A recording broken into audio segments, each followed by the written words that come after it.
Em nome do Pai, e do Filho, e do Espírito Santo. Amém. Vamos iniciar então o nosso programa recitando, como de costume, as 3 Ave-Marias. Ó Maria, fazei o meu coração tão puro quanto o vosso, pelo poder que vos deu Deus Pai. Ave Maria, cheia de graça, o Senhor é convosco, bendita sois vós entre as mulheres, e bendito é o fruto do vosso ventre, Jesus. Santa Maria, Mãe de Deus, rogai por nós, pecadores, agora e na hora da nossa morte. Amém. Pela sabedoria que vos deu Deus Filho. Ave Maria, cheia de graça, o Senhor é convosco, bendita sois vós entre as mulheres, e bendito é o fruto do vosso ventre, Jesus. Santa Maria, Mãe de Deus, rogai por nós, pecadores, agora e na hora da nossa morte. Amém. Pela misericórdia que vos deu o Espírito Santo. Ave Maria, cheia de graça, o Senhor é convosco, bendita sois vós entre as mulheres, e bendito é o fruto do vosso ventre, Jesus. Santa Maria, Mãe de Deus, rogai por nós, pecadores, agora e na hora da nossa morte. Amém. Em nome do Pai, do Filho e do Espírito Santo. Amém. Hoje nós vamos falar sobre o matrimônio. O tema deste nosso programa é O Homem Não Separe. Alguns erros sobre a separação dos cônjuges.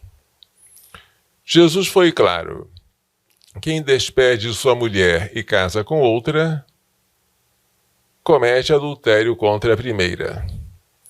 E se uma mulher despede seu marido e se casa com outro, comete adultério também. São Marcos, capítulo 10, versículos 11 a 12. Fácil de gravar, não é? Capítulo 10, versículos 11 a 12. Dessa passagem, os católicos entendem que não se podem separar-se e casar-se com um terceiro, pois cometeriam adultério. Mas, para minha surpresa e tristeza, há aqueles que entendem que os cônjuges são livres para se separar, até definitivamente, com a condição de se comprometerem a guardar a continência. Em caso de desentendimento ou de incompatibilidade de gênios, quando o casamento não deu certo, entre aspas, haveria a separação como uma solução. E os cônjuges separados estariam com a consciência tranquila, com a única condição de não cometerem adultério. Tal doutrina é falsa e perniciosa. Pela aliança matrimonial, diz o catecismo, o homem e a mulher constituem entre si uma comunhão de vida toda. Acabei de ler um pedaço do catecismo 1601. Não se trata de uma comunhão temporária nem experimental. Abre aspas, os cônjuges têm o dever e o direito de manter a convivência conjugal, a não ser que causa legítima os excuse. Eu acabei de ler o cânon 1151. Convivência conjugal é um direito e um dever. Qual causa legitimaria a separação dos cônjuges? A separação perpétua só é legítima por uma única causa: o adultério. É o que diz o cânon 1152. Esse adultério deve ser real. Não basta uma simples suspeita de adultério. E não deve ter sido consentido nem provocado pelo outro cônjuge. Além disso, o outro cônjuge, para ter direito à separação, não pode também ele ter cometido adultério. Deve ser um cônjuge inocente. No entanto, Tal separação é permitida, abre aspas, embora se recomende vivamente que o cônjuge, movido pela caridade cristã e pela solicitude do bem da família, não negue o perdão ao cônjuge adúltero e não interrompa a vida conjugal. É o cânon 1152, parágrafo 1º. Portanto, o ideal não é a separação no caso do adultério. O ideal é o perdão e a continuidade da vida conjugal. Mas o cônjuge traído e inocente tem o direito de separar-se perpetuamente do outro. Convém ainda lembrar que mesmo quando tal separação perpétua é legítima, o vínculo matrimonial permanece, e com ele a proibição de união com o terceiro. O que cessa é tão somente o direito e o dever da convivência conjugal. Excetuando o adultério, todas as outras causas de separação são de separação temporária. Assim ensina o canonista Padre Jesus Hortal, no seu livro O que Deus Uniu, Lições de Direito Matrimonial. Vou dar a palavra ao Padre Jesus Hortal.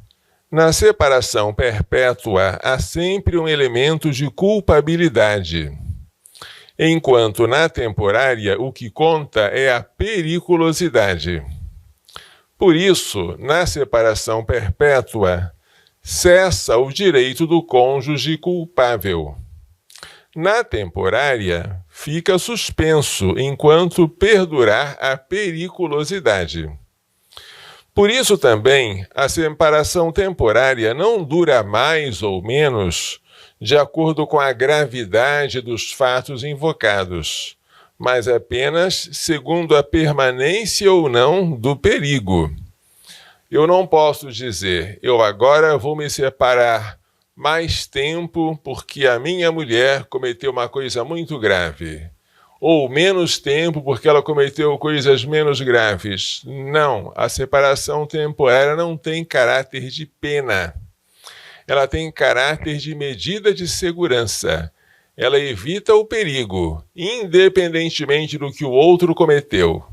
Eu vou manter-me separado enquanto o perigo dura. Se o perigo desaparece, eu devo acolhê-lo de volta, porque eu prometi fidelidade a ele para sempre. A separação temporária é disciplinada pelo cânon 1153, parágrafo 1º. Se um dos cônjuges é causa de grave perigo para a alma ou para o corpo do outro cônjuge, ou dos filhos, ou de outra forma torna muito difícil a convivência, está oferecendo ao outro causa legítima de separação, por decreto do ordinário local e, havendo perigo na demora, também por autoridade própria. Parágrafo 2º. Em todos os casos, cessando a causa da separação, deve-se restaurar a convivência, salvo determinação da autoridade eclesiástica. Portanto, todas as outras causas que não o adultério são de separação temporária. Cessou a causa, retorne-se à convivência. O que é um grave perigo para a alma? Seria, por exemplo, a obstinação em praticar com o cônjuge atos antinaturais, onanismo ou coito interrompido, sodomia ou coito anal, ou em impedir o cumprimento de seus deveres religiosos, proibir de rezar, impedir de ir à Santa Missa, seria um grave perigo para a alma. Grave perigo para o corpo seria, por exemplo, a ameaça de morte, ferimentos graves ou doença contagiosa. Grave dificuldade na convivência conjugal seria, por exemplo, a adesão a uma seita acatólica, a educação acatólica da prole, a provocação do aborto na prole concebida, maus tratos reiterados. Em todos os casos, a separação temporária deve ser o único meio, ou pelo menos o meio mais eficaz para evitar o perigo. Estes exemplos aqui eu estou tirando de um livro de Dom Rafael Llanos Cifuentes, canonista, sobre o novo direito matrimonial canônico. É um livro que foi lançado depois da reforma do Código de Direito Canônico em 1983. Mas a edição que eu estou lendo é do ano 2000. Muito bem. Agora, entre as causas de separação temporária, há uma que não existe. Qual é? A falta de amor. Por quê? Porque o amor, como virtude sobrenatural que se chama caridade, é paciente, é benfazejo, não é interesseiro, não se encoleriza, não leva em conta o mal sofrido, tudo desculpa, tudo crê, tudo espera, tudo suporta. Eu estou lendo aqui o capítulo 13 da primeira carta aos Coríntios, em que São Paulo faz o hino à caridade. Seria absurdo, para não dizer vergonhoso, que um cônjuge procurasse um sacerdote, desejando separar-se porque o amor acabou. Ora, o amor não se reduz à emoção inicial do casamento. Como caridade, em grego agape, o amor jamais acabará. 1 aos Coríntios 13, 8. Se devemos amar até os inimigos, quanto maior é o nosso dever de amar aquele ou aquela a quem prometemos fidelidade na alegria e na tristeza, na saúde e na doença, todos os dias da nossa vida? A separação temporária nunca pode ocorrer pela ausência de amor, mas pela presença de um perigo. E a convivência deve retornar tão logo cesse o perigo. São Paulo, conhecedor da natureza humana, dava a seguinte orientação aos cônjuges: não vos recuseis um ao outro, a não ser de comum acordo e por algum tempo, para vos entregardes à oração. Voltai depois à convivência normal, para que Satanás não vos tente, por vossa falta de domínio próprio. Acabei de ler o capítulo 7 da primeira carta aos Coríntios, em que fala sobre o matrimônio, a virgindade. E neste capítulo 7 eu li o versículo 5. Ora, se a abstinência sexual pode ser perigosa até para casais em estado de graça, não vos recuseis um ao outro. Imagine-se o perigo de adultério se um dos dois é alcoólatra, se tem más companhias ou se está passando por uma crise espiritual. Indicar a separação, ainda que temporária, como solução para um conflito conjugal é uma loucura. E tal loucura se encontra com frequência em sacerdotes que pensam, de maneira simplista, que o meio de trazer a paz é separar os que estão em conflito. Ora, a única paz que a separação traz aos cônjuges que estão em crise é aquela que o mundo dá, não a que Jesus nos prometeu. Deixo-vos a paz, dou-vos a minha paz, não a maneira do mundo que eu a dou. São João 14, 27. A paz de Jesus não é a ausência de conflitos externos, é a tranquilidade interior. Se você tem problemas conjugais, a solução não é a separação, a solução é o amor que tudo suporta. Há um outro caso agora também muito em voga, que é invocar a nulidade matrimonial. Diz o cânon 1141 que o matrimônio ratificado e consumado, isto é, quando houve o ato conjugal, não pode ser dissolvido por nenhum poder humano nem por nenhuma causa, exceto a morte. Nem o Papa pode dissolver o vínculo de um matrimônio ratificado e consumado. Só a morte. É possível, porém, que por algum impedimento dirimente, por exemplo, consanguinidade, casou-se irmão com irmã, inválido. Falta de idade, casou sem a idade mínima para a validade. Matrimônio anterior, casou-se já sendo casado com outra pessoa. É possível que por algum impedimento dirimente, o matrimônio já tenha sido nulo.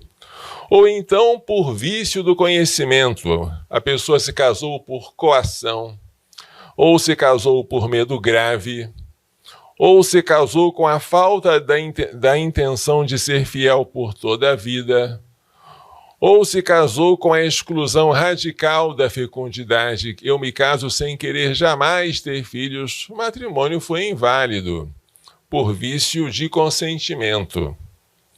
Ou então por defeito de forma. A forma canônica é a presença de um sacerdote e 2 testemunhas. Se faltou isso, o matrimônio também foi inválido. É possível que por causa dessas 3 causas, impedimento dirimente, vício de consentimento ou defeito de forma, o matrimônio tenha sido nulo. Em tais casos, os nubentes permanecem solteiros, ainda que pensem que estão casados. A Igreja não anula matrimônios que tenham sido válidos.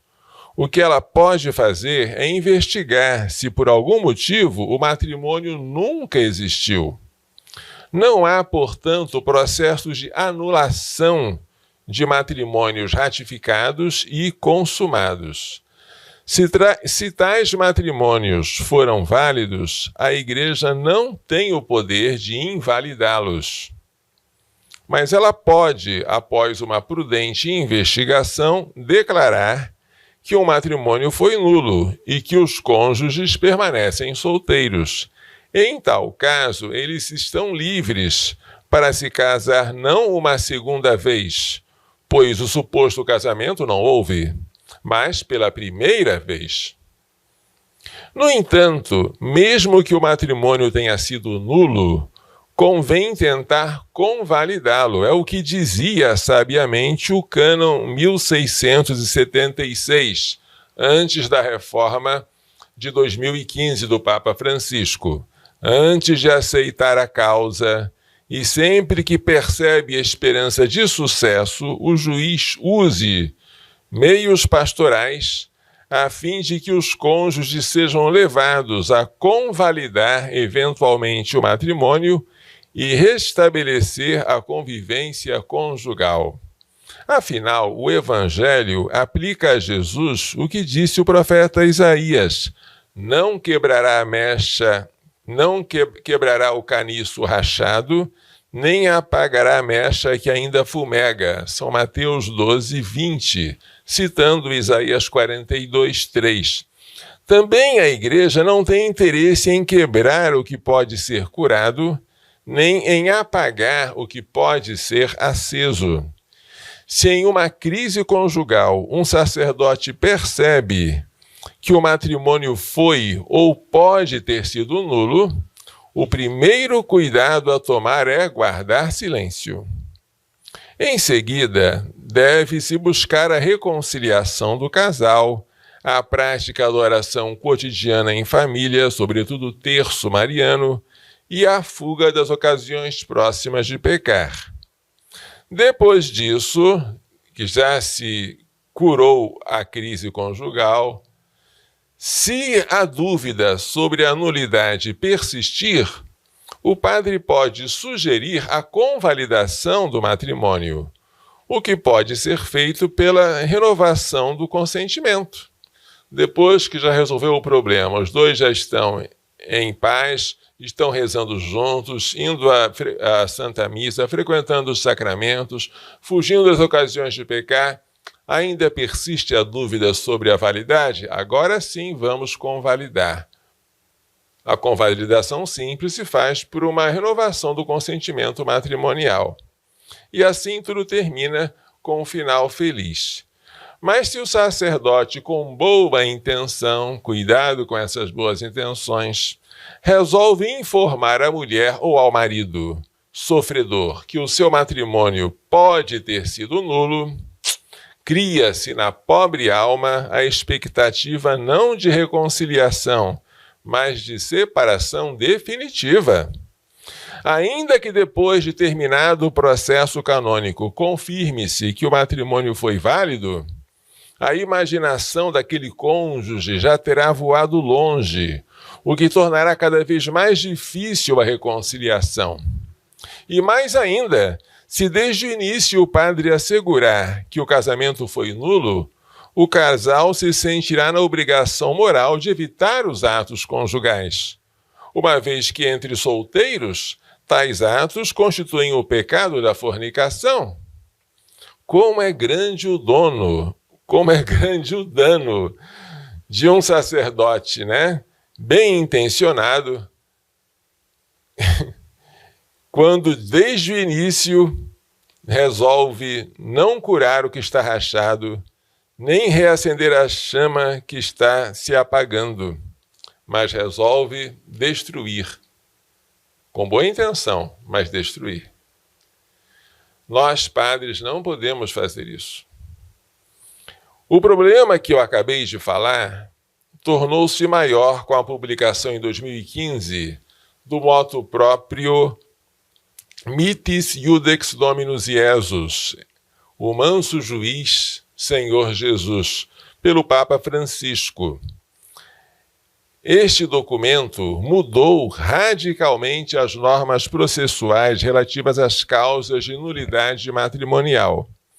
Antes, era necessário que a sentença de primeiro grau fosse confirmada pelo Tribunal de Apelação. Se houvesse divergência, quem decidiria seria um terceiro tribunal, que é a Rota Romana. Agora, com a reforma processual, a sentença que primeiro tiver declarado nulo o matrimônio torna-se executiva. Cânon 1679, isto é, dá imediatamente às partes o direito de se casarem com os terceiros, sem necessidade de uma confirmação por instância superior. Isso tornou mais ágil o processo, mas também diminuiu a segurança contra erros de julgamento. Desde 2015, tem havido uma corrida de casais pela sentença de nulidade matrimonial, como se fosse um remédio para todas as dificuldades do matrimônio, um divórcio católico. Diante da crise pela qual passa a Santa Igreja, nós, sacerdotes, devemos tomar um cuidado redobrado pela família, que é a igreja doméstica e o santuário da vida.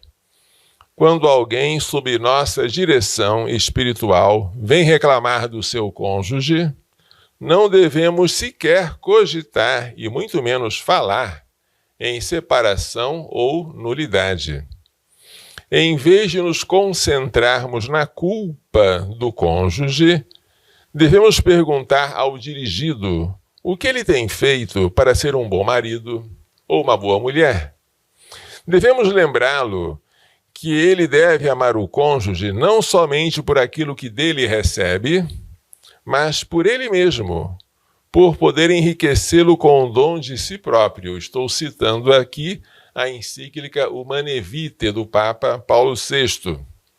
Devemos aconselhá-lo a chamar diariamente o outro para rezar o terço em família, mesmo que seja só para ouvir "não quero". Devemos citar a célebre frase de São João da Cruz: onde não há amor, põe amor e encontrarás amor.